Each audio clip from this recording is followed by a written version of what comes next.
ಎಲ್ಲರಿಗೂ ನಮಸ್ಕಾರ. 5ನೇ ವಯಸ್ಸಿನಲ್ಲಿ ಕಲಿತಂತಹ ಒಂದು ಶಿಶುಗೀತೆ. ಎಷ್ಟು ಕಡಬು ತಿಂದ ನಮ್ಮ ಹೊಟ್ಟೆ ಗಣಪನು, ಹೊಟ್ಟೆ ಒಡೆದು ಸರ್ಪವನ್ನು ಸುತ್ತಿರುವನು. ಎಷ್ಟು ಕಡಬು ತಿಂದ ನಮ್ಮ ಹೊಟ್ಟೆ ಗಣಪನು, ಹೊಟ್ಟೆ ಒಡೆದು ಸರ್ಪವನ್ನು ಸುತ್ತಿರುವನು.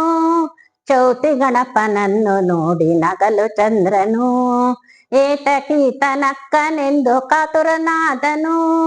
ನಕ್ಕ ಕಾರಣ ಏನು ಸೋಮ ನೋಡಿ ಎನ್ನನು, ಸೊಕ್ಕು ಮುರಿವೆನೆಂದು ಹೇಳಿ ಶಾಪ ಕೊಟ್ಟನು. ಮಂಗಳಂ ಗಣೇಶ ನಿನಗೆ ಮಂಗಳೆಂಬೆನು, ವಿದ್ಯೆ ಬುದ್ಧಿ ಶ್ರೇಯಸ್ಸಿತ್ತು ಪೊರೆಯೋ ಎಮ್ಮನು. ಎಷ್ಟು ಕಡಬು ತಿಂದ ನಮ್ಮ ಹೊಟ್ಟೆ ಗಣಪನು, ಹೊಟ್ಟೆ ಒಡೆದು ಸರ್ಪವನ್ನು ಸುತ್ತಿರುವನು. ನಮಸ್ತೆ.